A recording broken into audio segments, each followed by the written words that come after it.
Fire away, guys. What do you think of Foster? Jacksonville and Trevor Lawrence? Yeah, really good offense. They do the little things good, which I think has allowed them to have success, and they're using their playmakers, which on the back end we know we got to stop, and it's a high octane offense. So they motion a lot of guys and get guys in different positions, and they're running at a really high level right now. So we got a good challenge.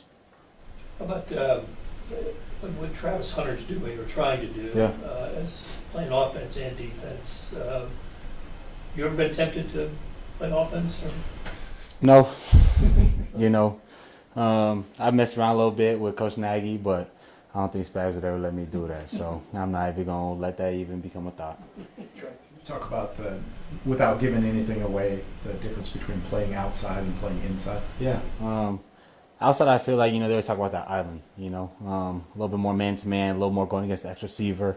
Don't have to really worry too much about your eyes when it comes to run and stuff like that, where when you're at nickel, you're pretty much a glorified linebacker, You definitely got to play man-to-man in the slot, but your eyes got to be really disciplined. You got to be able to read high hat, low hats from the offensive lineman, and there's a little bit more things you got to look at because you're on the inside of the defense. You're on the outside seeing the big picture. So definitely a lot more studying when it comes to the inside, but both positions, I think, especially in this defense, you can do a lot. At corner, you're still going to be able to blitz. You still play man, still play zone. You do the same thing at nickel. It's just how you read the field, really.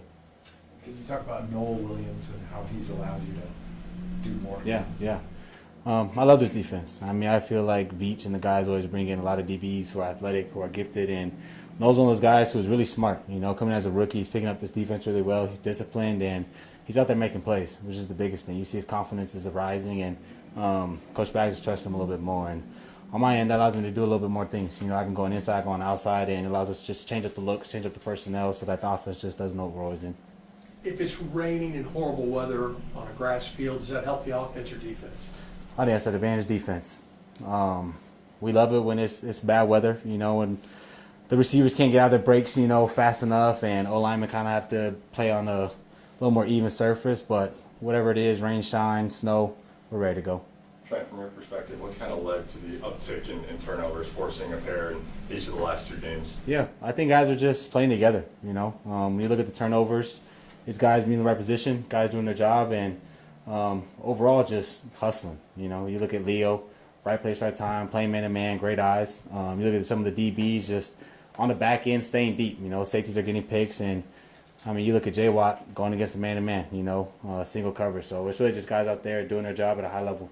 Now you guys are going to wear the all whites on Monday. Do you have a favorite hierarchy of uniform combinations that you guys wear? The all whites, this probably be one. We usually do one for the year, so Monday night it'll be clean. I love the all whites. I've always been a big all white fan, so that's good to know. I didn't even know that. The Chiefs DBs blitz about as much as anybody in the NFL. Does that heighten your enjoyment of playing in this defense? Of course, I love it. I always tell all the guys who come in here are DBs, you can't just play man-to-man. You can't just play zone. You're going to be out to tackle. You're going to have to set the edge. You're going to have to blitz. You're going to have to do everything it means to be a football player. And that's what I love about it. You get to go out there and play some football. What are the keys to masking a blitz when you are called to do it? It's really just about the disguise, I think what a really good thing that helps certain blitzes is the overall picture, One guy can't just sell a blitz. It's pretty obvious when one guy's blitzing, but when the safeties are showing some, the linebackers are showing some, when the D-line's showing some, then everything switches at the last second, that's where you're going to get your blitzes and things are going to start to open up. Last one, anyone? Thanks, Jeff. Appreciate y'all.